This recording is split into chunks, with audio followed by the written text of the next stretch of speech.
Bom dia a todos, bom dia a todas, sejam muito bem-vindos e bem-vindas a mais um ICL Mercado e Investimentos. Hoje, terça-feira, dia de ver aí o que o mercado está achando para os principais indicadores macroeconômicos. Dia também de prévia de inflação, então vamos ver aí o que subiu, o que caiu, o que mexeu com o nosso bolso, quais os grupos impulsionaram aí o IPCA desse mês.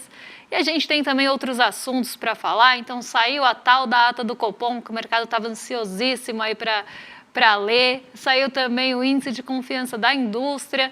A gente vai trazer todos esses pontos para vocês, mas antes de tudo isso, André, bom dia, como você está? Bom dia, Débora, bom dia a todos os nossos telespectadores. Hoje saiu a prévia da inflação, vamos destrinchar a inflação. É bom que saia a prévia da inflação junto com o Copom, né? Da gente ver se realmente vai fazer efeito essa política aí que o Copom está prevendo aí. Será que agora o Copom, a Selic, vai ter poderes aí mágicos para fazer chover? A gente vai descobrir daqui a pouco isso. Vamos ver também aí o Focus para saber o que o mercado está achando. Então hoje a agenda aqui no Brasil extremamente recheada, então não temos nem tempo a perder, né, Débora? Já vamos direto para a agenda para saber o que o nosso telespectador vai enfrentar durante o dia. Hoje uma agenda aí bastante recheada no Brasil e no mundo, porque a gente tem vários indicadores. Se ontem a gente tinha uma agenda esvaziada, permeada ali por dirigentes do Fed falando, hoje a gente tem bastantes indicadores aí sendo divulgados. Então, desde a madrugada, a gente está tendo indicadores da Alemanha sendo divulgados. Então, saiu por lá o índice de confiança do consumidor. Na Espanha também teve o PIB final do quarto trimestre. O IPC-FIP da terceira quadricemana de março também foi aí divulgado às 5 horas da manhã. E a gente começa com esses indicadores aqui domésticos que têm uma relevância maior. Às 8 horas saiu a ata do Copom, que a gente vai falar para vocês, mas já adianto, não mudou muita coisa das outras atas. A gente também tem a confiança da indústria de março, que saiu às 8 horas, divulgada pela FGV, e PCS Capitais também da terceira quadricemana, também 8 horas da manhã, e o relatório Focus, que tradicionalmente é divulgado às segundas, mas agora está sendo postergado para as terças, porque a gente tem toda a operação ali que não está padronizada por questões de servidores do Banco Central. Então, 8h25 saiu o relatório Focus. Saiu o IPCA 15, também divulgado pelo IBGE, às 9 horas da manhã aqui no Brasil.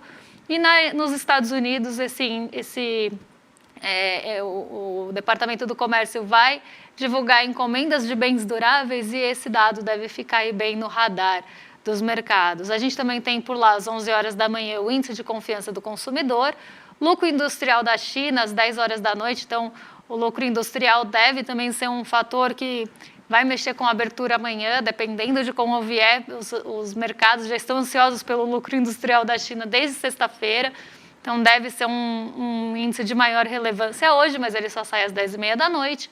E a gente tem aí o economista-chefe do Banco Central Europeu participando de um evento lá em Dublin. Depois do fechamento aqui no Brasil, saem balanços da CVC, JBS e Redditor aí ao longo da tarde, mas isso só depois do fechamento mesmo. Bastantes indicadores, como eu falei hoje, para conduzir o mercado. A gente deve ter um tom um pouco diferente do que a gente teve ontem.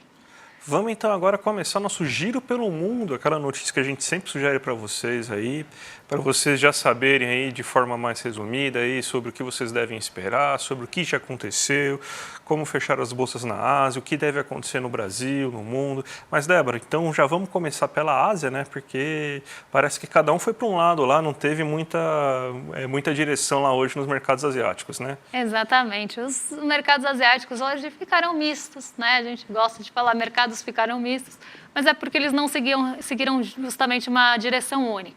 Cada um ali respondeu a seus fatores mais locais, né? Então, se a gente pega, por exemplo, o Japão, o Nikkei 225 teve uma leve queda, mas foi realmente uma leve queda, ele ficou muito perto da estabilidade, ficou perto do 0 a 0, teve uma queda de 0,04% hoje. Então, um dia ali que o Japão continua tendo algumas correções, o Japão, né, a bolsa japonesa subiu bastante nos últimos dias. Quem diminuiu essa queda foram alguns setores específicos. A gente teve ali setores de semicondutores, por exemplo, ajudando o Nikkei a não cair tanto, mas o Nikkei teve, sim, um dia mais negativo, foi para o terreno negativo. E a gente teve até essas empresas de semicondutores segurando o Nikkei, que a gente teve uma alta ali na Bolsa dos Estados Unidos, de altas, na verdade, de empresas ali, de processadores e semicondutores, por vários dias seguidos. Então, isso está mostrando ali uma demanda um pouco maior por esse tipo de tecnologia por conta da inteligência artificial. Então, isso ajudou o Nikkei a não cair, mas foi um dia novamente de ajustes e correções para o Nikkei. O Hang Seng, que eu vou colocar aqui na tela para vocês, subiu 0,87 hoje e subiu junto ao Xangai Composto. Então, a gente teve um dia mais positivo ali na China, não só à espera dos dados do lucro industrial que vão sair às 10h30 da noite, mas também a gente teve um dia mais positivo de recuperação para o setor imobiliário e para o setor de tecnologia. Foram os dois setores que puxaram as bolsas para cima e o Hang Seng é uma bolsa intensiva em tecnologia e também lá que são negociadas as incorporadoras chinesas. Então, o Hang Seng é a bolsa de Hong Kong e a gente teve essa movimentação mais positiva justamente por essa guinada aí do setor imobiliário. E por que isso aconteceu? O presidente do Banco Central chinês, ele foi a público hoje, ele deu uma declaração e falou que ele está vendo melhoras e está não só está vendo melhoras, mas está com perspectivas também mais positivas em relação ao setor imobiliário da China. Então, isso ajudou a trazer um ânimo ali, as empresas negociadas no Hang Seng tiveram saltos hoje. Então, a gente viu algumas delas subindo bastante hoje, como a Sunac China, e elas puxaram o Hang Seng aí para o terreno positivo. O mesmo aconteceu com o Xangai Composto. Então, esse movimento foi em bloco para esses dois índices aí conseguirem ter essa alta. Mas o Nikkei ainda está sofrendo ali os ajustes, as correções, realizações de ganho, depois de todos os dias que ele bateu novos recordes aí durante o fim da semana passada. Então, a gente teve aí a Ásia indo realmente, as bolsas asiáticas indo em direções contrárias.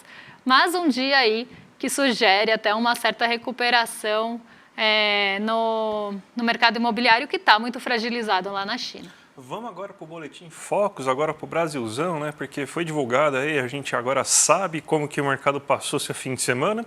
E mais uma vez, um fim de semana agradável aí que o mercado passou, porque ele melhorou o cenário econômico do Brasil, mesmo com alguns dados aí preocupantes que aconteceram na última semana, né? Então, o mercado parece acreditar cada vez mais aí que o Brasil deve ter um bom crescimento econômico e uma inflação bem controlada. Mesmo a gente vai discutir um pouco hoje a questão da inflação, né?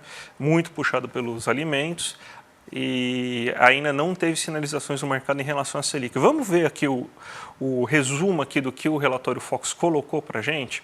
Então, para esse ano, o mercado está esperando uma inflação de 3,75, então baixou a expectativa, ela estava em 3,77 na última divulgação do Focus, cada vez mais próxima da meta de 3%, que é a meta, o centro da meta aí do regime de meta de inflação. Então, a inflação tem que ficar entre 3 e 4,25%, pode também ter 1,25 para baixo, então pode ficar até 1,75, 1,75 a 4,25 é o intervalo da meta atual.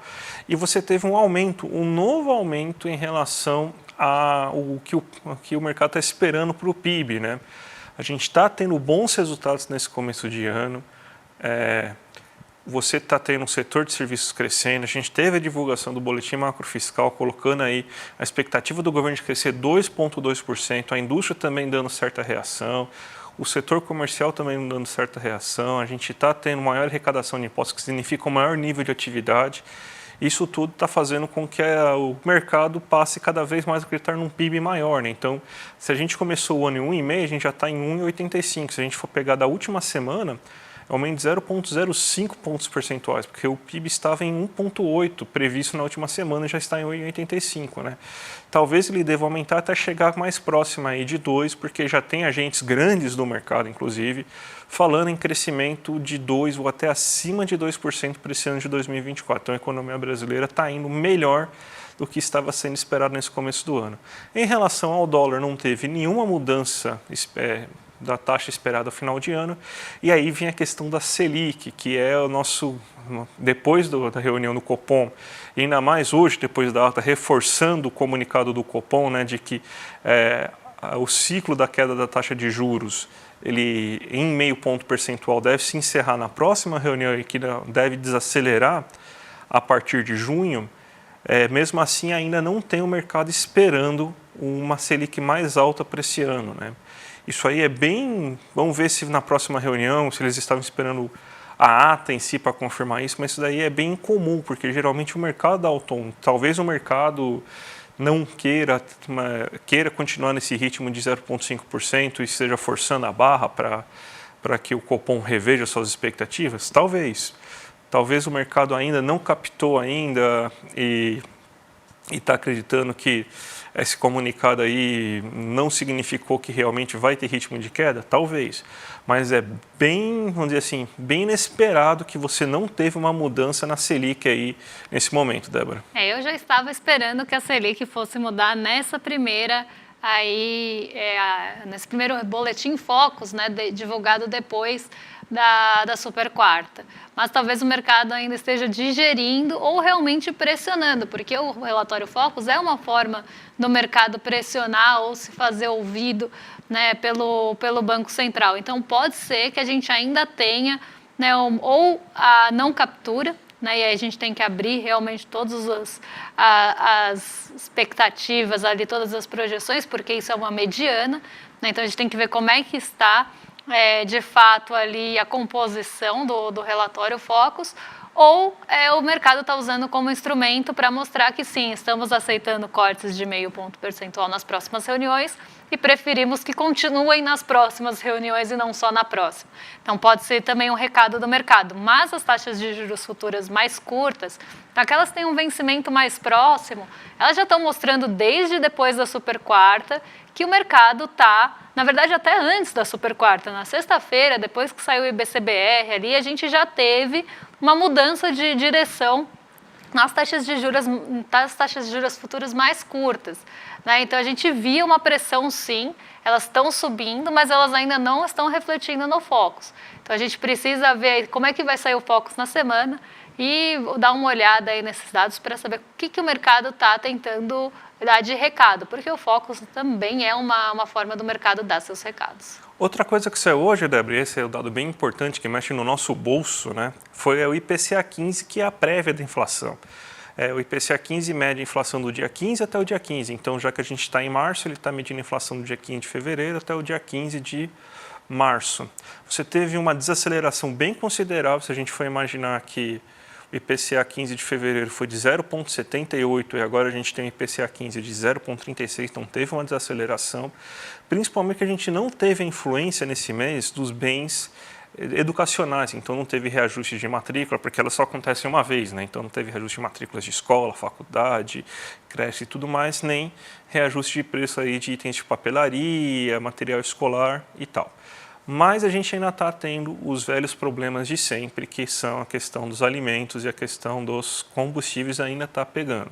A gente montou aqui uma tela para vocês para a gente destrinchar aí o que cresceu e o que caiu nesse mês, né?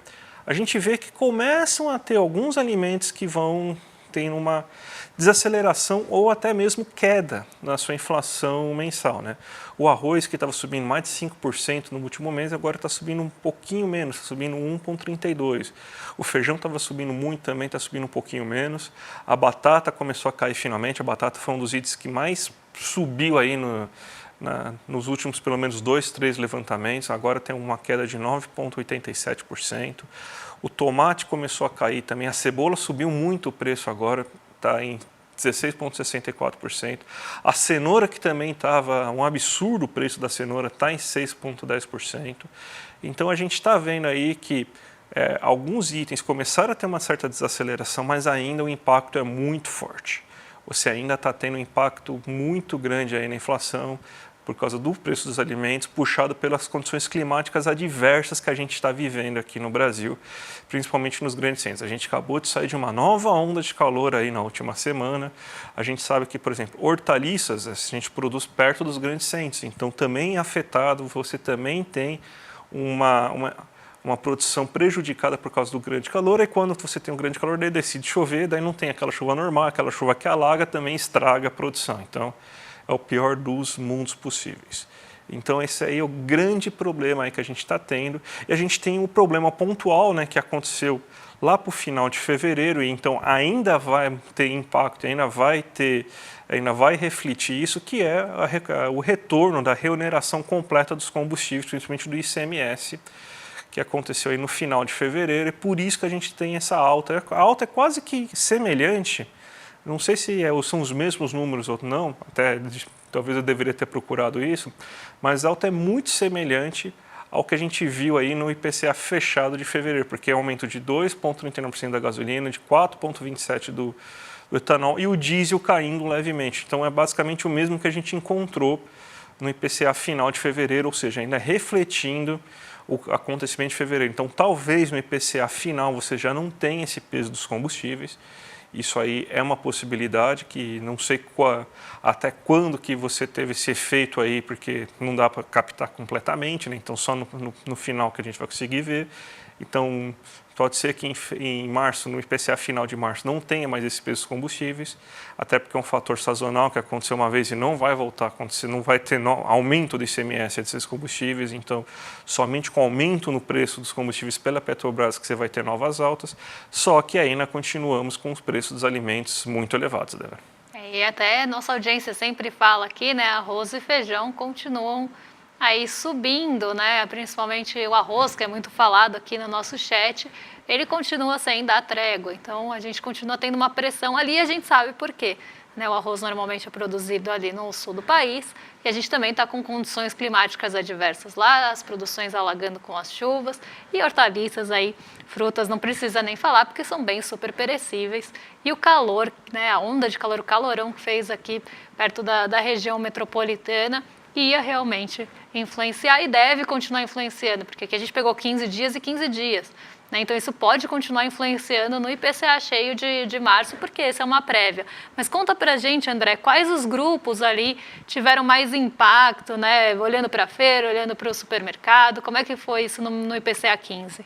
O destaque fica de novo, mais um mês para a feira, né? A Feira Livre aumentou 2,3% no mês, já tem um acumulado de mais de 13% nos últimos 12 meses, então ainda é o grande problema essa produção desses alimentos que a gente consome in natura, né? Hortaliças, frutas, verduras, leguminosas e tudo mais. O açougue teve uma leve queda, mesmo com o aumento no preço do frango e dos ovos, você mesmo aí no acumulado, a gente tem aí que ele caiu 0,09% e ainda tem um valor menor do que a gente se encontrava no ano passado, de mais de 5%. O mercado como um todo, mesmo com os hortifrutis aumentando, também não teve uma alta tão expressiva, uma alta de 0,67% no mês. O que significa que nos últimos 12 meses o mercado se elevou em 3,32%. Os boletos, passou já a época de reajuste dos boletos, que geralmente acontece em janeiro e fevereiro, então você tem uma alta muito mais baixa, está ligeiramente acima da inflação em 12 meses, agora os boletos têm 4,91%. E o lazer, esse ponto eu quero deixar pontuado, principalmente porque a gente vai falar da ata do Copom daqui a pouco. Eu acho que até serve de ótimo gancho. O lazer ele teve uma queda de 0,12% nesse mês. E dentro do lazer estão quase que todos os bens medidos pelos serviços aqui, né? Eu que montei isso, eu sei como que tudo aí que está dentro desses itens. E no ano você tem um aumento de 5,57%. Então quem que é o vilão da inflação? Os serviços, o lazer ou são os alimentos in natura consumidos? Então aí que está a grande chave do jogo e a gente pode até já puxar o gancho, Débora, para falar da ata do Copom, né? Exatamente, porque a ata do Copom, ela sinalizou, né, e ela foi ali muito o copia e cola de sempre, mas teve uma mudança muito importante que já tinha vindo no comunicado, porque ela sinalizou ali que a gente tenha talvez só mais um corte de 0,5%, que era o que a gente veio falando aí durante a semana toda, desde a super quarta. Né? Isso está impactando muito o apetite pelo risco aqui no Brasil. Então, ao invés de sinalizar ali nas próximas reuniões um corte de 0,5%, foi sinalizado só para a próxima reunião. E aí a gente sabe, né, que quando a gente olha para os grupos inflacionários, né, e para os grupos que estão trazendo inflação aqui, a gente vê uma inflação muito puxada por alimentos e agora um arrefecimento dos serviços. E mexer numa taxa de juros, manter uma taxa de juros mais alta, normalmente é quando você quer controlar, né, ou tentar de alguma forma ali mexer com inflação de demanda ou inflação ali dos serviços, né, que é o que normalmente se aponta nesses casos, né? Então, a gente não tem essa inflação pressionada, a gente tem uma inflação muito pressionada, a gente viu, né? E por isso um excelente gancho, pelos alimentos, que não vai resolver, a Selic alta não vai resolver o problema dos alimentos, não vai mudar as situações climáticas. Então, a gente vai continuar tendo uma inflação de alimentos, se não mudar ali a questão sazonal, a questão climática também, mas a gente vai ter um setor de serviços mais estrangulado, e isso é um problema aqui para o nosso setor urbano. O que o Copom está sinalizando é o seguinte, eu tenho poderes do cacique cobra coral e vou fazer chover porque a Selic é mágica, né? Mas a gente sabe que não funciona assim. O que de fato vai acontecer é que você vai aumentar a taxa Selic, isso vai estrangular a economia urbana, porque a taxa de juros é um péssimo acelerador, mas é um ótimo freio. Então, se você quiser baixar a taxa de juros, não é nenhuma garantia que a economia vai começar a crescer. O que acelera a economia é possibilidade de demanda futura, mas na hora que aumenta a taxa de juros, é um ótimo freio porque já está sinalizando para a economia que a gente já vai encarecer tudo aí, crédito, financiamento e tudo mais, então ela é um ótimo freio. Então o que vai acontecer? Eu vou colocar o pé no freio aqui, vou estrangular o setor de serviço porque eu acho que o preço está muito alto. Aí, na média, eu vou fazer a inflação baixar, mas os alimentos não vão baixar. Então, basicamente isso aí que a ata do Copom está falando, né? Então, não vai resolver o problema inflacionário, mas vai manter a meta, né? Então, a gente não vê... O Banco Central, nenhum Banco Central no mundo, isso não é um problema do Brasil, tá? Só para deixar isso bem claro. Nenhum Banco Central no mundo acaba vendo a inflação assim de forma mais qualitativa, né? Sempre o dado final e sempre taxa de juros e sempre estrangulando a economia para dar alguma resposta, né? Então, mais uma vez aí a gente vai ver aí que provavelmente a gente vai tentar matar o paciente para acabar com a febre dele. Vamos agora para a abertura de mercado, Débora, a gente vai pular, amanhã a gente traz aí a confiança da indústria, né? Confiança da indústria, né? Mas vamos lá, 5 minutinhos aí para a gente falar da abertura de mercado que está acontecendo. Hoje é uma abertura mais até direcionada. Ontem a gente teve uma abertura, né, e um movimento nas bolsas em geral muito brando. Né? Inclusive aqui no Brasil, esse movimento foi ali durante o dia todo muito tranquilo, a gente não teve nenhuma movimentação, nenhuma margem muito grande de pontuação de variação do Ibovespa, por exemplo. Então foi um dia realmente muito morno porque o mercado estava esperando justamente aqui no Brasil esses dados do IPCA 15 e da ata principalmente, e a ata só aí reforçou o que o comunicado tinha falado. Então, aqui o mercado já está se posicionando, já está esperando que a gente não tenha o mesmo ritmo de queda na taxa Selic que a gente teve nos outros meses. Então, pode ser que a gente tenha a próxima queda de 0,5%. E ela não se repita, vamos ver como é que vem a próxima ata, o próximo comunicado depois da reunião de maio, que acontece ali na semana seguinte da dos Estados Unidos, então, porque no dia 1º de maio é feriado aqui no Brasil. E a gente tem também aí o IPCA 15, que veio até muito próximo do esperado. A expectativa era 0,32 na mediana, veio em 0,36, então ali veio um pouco mais próximo do esperado. Se ele surpreendesse muito para cima, aí talvez o peso fosse maior ainda, porque o mercado ia começar a achar que depois dessa queda de 0,5%, as outras fossem bem menores. Ainda não se sabe se elas vão ser muito menores, se vai ter alguma pausa. Então aqui é justamente essa incerteza que está fazendo com que o mercado reaja dessa forma. E a gente vê, né, um ponto bem importante, que é o DI futuro de 32 aqui. O que é o DI futuro de 32? São as negociações ali para a taxa de juros de vencimento de 2032. E a gente tem uma alta, né, DI futuro 32 aí, para 8 anos, então daqui para 8 anos, de 10,90. E ela vem escalando aí faz tempo. Então a gente está vendo esse DI futuro, não só 32, mas os vencimentos também menores do que 32, subindo bastante em resposta à nossa atividade econômica um pouco mais até acelerada do que se esperava, em resposta também ao comunicado do Copom. Então aqui a gente vê esse ponto, aqui a gente tem que entender a cabeça do mercado, de pensar que a taxa de juros vai resolver todos os problemas, quando não é bem assim. Mas a gente já vê aqui o DI a 10,90% para 32, então tendo uma alta aí de 0,28% hoje. As treasuries, né, então os rendimentos dos títulos de dívida dos Estados Unidos também estão subindo, até em proporção maior, então a gente está olhando para 10 anos aqui, então seria vencimento 2034, ela chegou a 4,27, estava em 4,24 ontem, e o que aconteceu de ontem para hoje para essa mudança nas treasuries, né? Então até ontem as treasuries estavam em queda, estavam recuando, e agora elas passaram a acelerar para cima. Ontem, vários dirigentes do Fed falaram e os três sinalizaram coisas diferentes, mas eles acabaram mostrando ali que todos estão inseguros em relação à data de início do corte. Então, a gente teve a Lisa Cook ali, por um lado, falando, ela é diretora do Fed, por um lado, ela falou que talvez só tenha um corte, que precisa olhar direito os dados que vão sair. A gente teve também ali o presidente de Atlanta falando que também tem alguma incerteza, alguma insegurança em relação à data de início dos cortes. Tudo isso corroborou aí para as treasuries começarem a subir ontem, mas hoje elas continuam acelerando. Mas não foi suficiente para derrubar os mercados nova-iorquinos, esses que passaram vários dias em queda depois de atingirem as máximas, agora eles voltam a se recuperar. Muito aqui também puxados por setores de tecnologia. Então, a gente vê o setor de tecnologia puxando um pouco, que foi o que aconteceu na Ásia.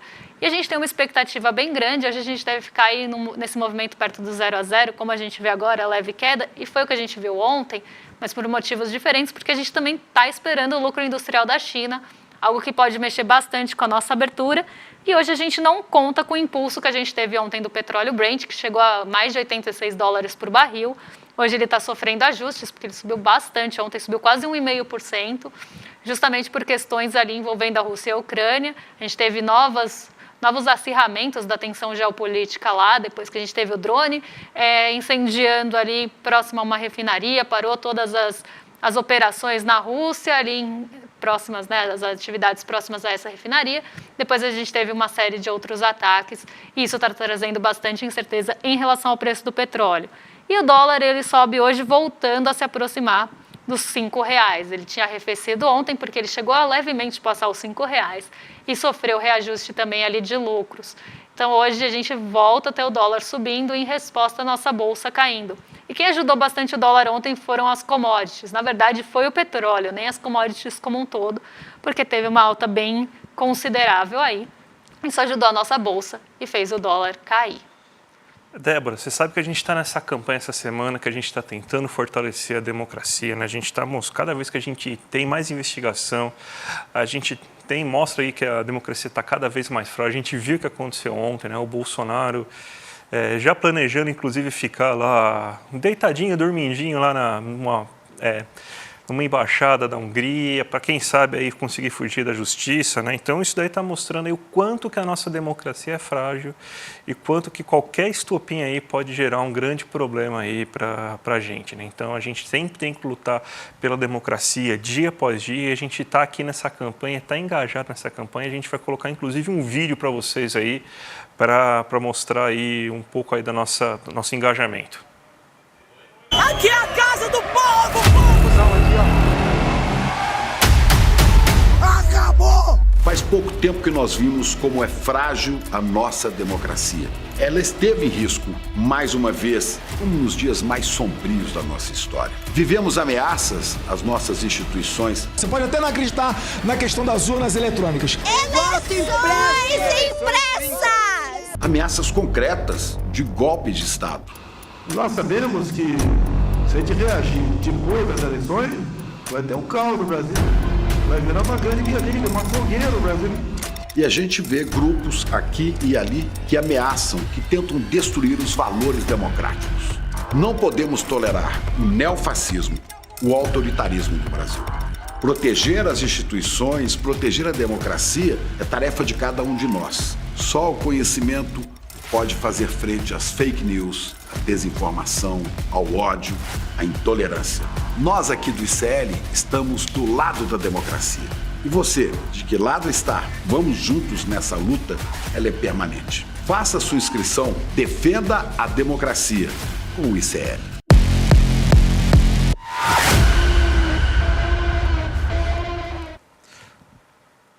Vocês sabem, gente, que a gente não tem patrocinador, vocês sabem que a gente depende de vocês, né? Então a gente está fazendo essa grande campanha para vocês nos ajudarem aí a lutar pela democracia e até esse fim de semana, porque a gente sabe que tem o aniversário do golpe, 60 anos que o Brasil viveu um dos seus piores momentos na história, né?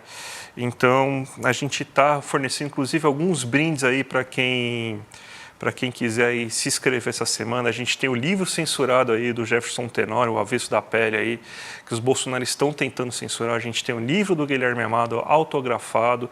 A gente tem uma grande arte aí, essa arte que vocês acabaram de ver aí. Então, gente, imperdível aí. Vocês façam a inscrição aí do ICL, daí vocês vão ver também o nosso documentário exclusivo que a gente está fornecendo aí sobre a ditadura de 1964, sobre o golpe militar e tudo mais, para a gente nunca mais esquecer aí do que aconteceu naquele momento. Nossa democracia, ela é frágil e vai estar fragilizada porque a gente não trabalhou aí, depois do golpe de 64, na redemocratização, a memória do povo brasileiro, como em outros lugares a gente teve esse trabalho. Então, a gente precisa, sim, entender o que aconteceu e entender até as desinformações que tem em relação a isso. A gente abre com a falta da memória a discussão de narrativas aí, que trazem até pontos falsos em relação à ditadura. Então a gente precisa combater isso, e isso a gente combate com informação, combate com conhecimento. Então é muito importante aí que a gente se junte nesse movimento para falar golpe nunca mais, ditadura nunca mais. Vamos passar para os nossos convidados, para os nossos vizinhos, né? Hoje é o César Caleron, eu, o Guga Noblar, aí no Rolê ICL. A gente volta amanhã às 11 horas da manhã, trazendo tudo o que aconteceu aí no mercado para vocês verem. Até mais então, Débora? Até amanhã. Beijão para vocês. Até amanhã, Débora. Até amanhã, gente. Tchau, tchau. 60 anos depois do golpe civil-militar que nos levou ao abismo, o quanto ainda resta de ditadura em 2024, no futuro imediato do Brasil? Quanto temos ainda que lutar?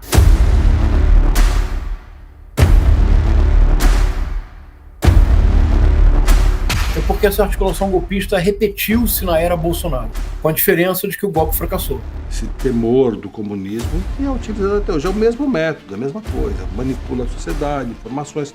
A história ensina que, sem memória, não há futuro.